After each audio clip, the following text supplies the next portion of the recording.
Okay, I'll be making the nut milk that's on your sheets. As you've been coming to these lectures, you've probably been finding out that the more dairy you can give up, the better. So I've got a whole range of nut milks here. I just bought a selection from the supermarket, and I think anyone that's using nut milk, they pick something different. Like we use the organic soya milk. Who uses that one? Which one do you recommend, please? What's your favourite? That one. Yeah. And you use that too?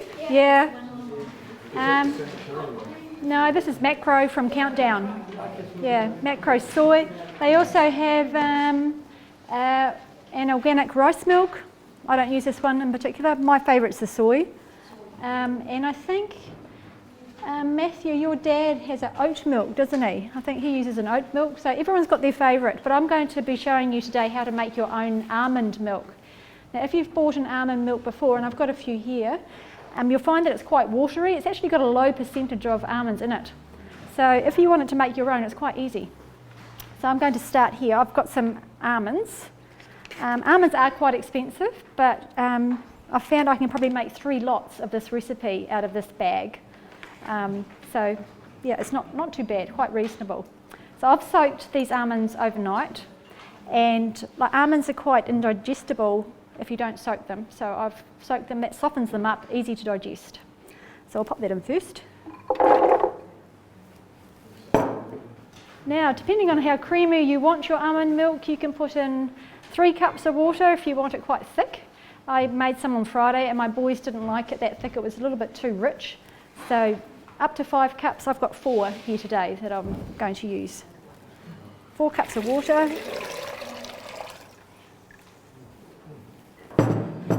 Quarter a teaspoon of salt. A little bit of a shake.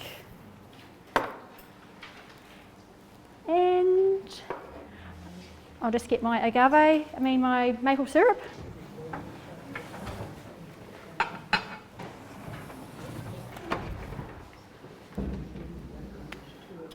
I'm going to use maple syrup, and this is to taste, about a tablespoon. We'll pop in that. And all you do is whiz it up. It's quite simple.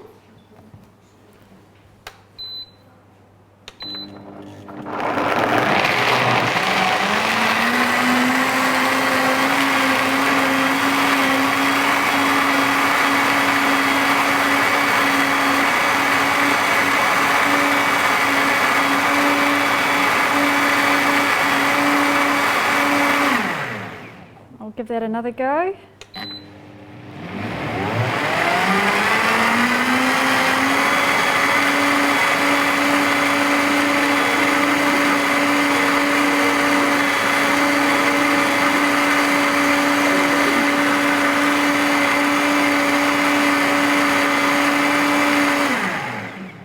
One more try.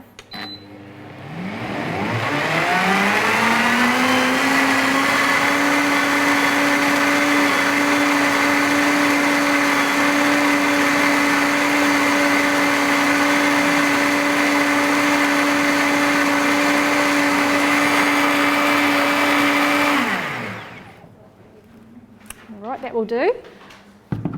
So I've got myself here, it's called a nut bag. So you'll need one of these if you plan on making your own milk. Yeah. I went to Google and Googled nut bag New Zealand. There was only one place, it was from Hamilton. Yeah. And it's quite reasonable as well. So I just put that over my jug. Put on my gloves.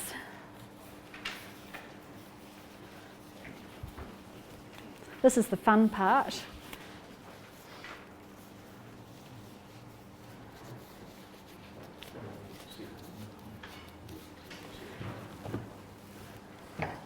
Then we tip into our nut bag.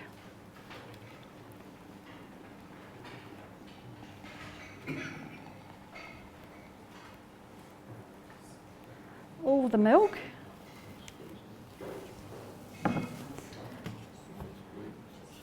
And then at this point, if you haven't had it long enough on here, there'll be a lot of almonds still left unprocessed. But I'm going to try and squeeze. This is like milking the cow.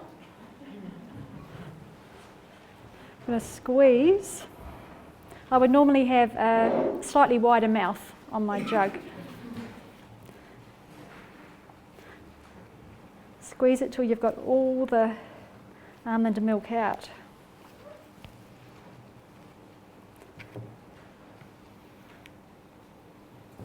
This bag also comes in handy for sprouts. I don't know, it's also a sprout bag. So I don't know how that works, but if you'd like to try sprouting, yeah, sprouting alfalfa sprouts.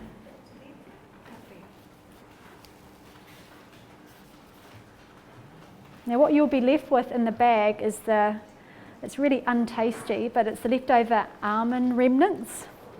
Now that can't be used as you would ground almonds because most of the taste has come out of it. When we were making this a lot, I used to put it all in the freezer, but we had bags and bags of it in the freezer. But that was quite a few years ago. So if you Google what to do with the leftovers of your almond milk, you can make cookies and cakes and muffins and things like that with what's left over. But you can keep it in the freezer.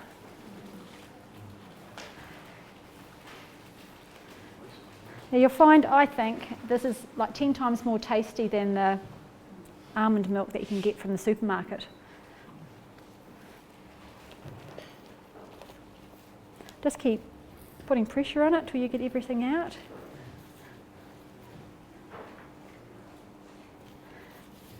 Now at the end of our presentation, when you get to try everything, we'll have all these milks set up so you can taste those and taste this one as well. When I've finished squeezing out all the milk, I would taste that again for salt and maple syrup just to see if it was tasty enough.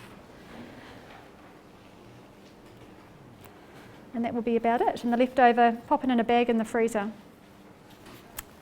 So you can try that a little bit later on. So thank you very much.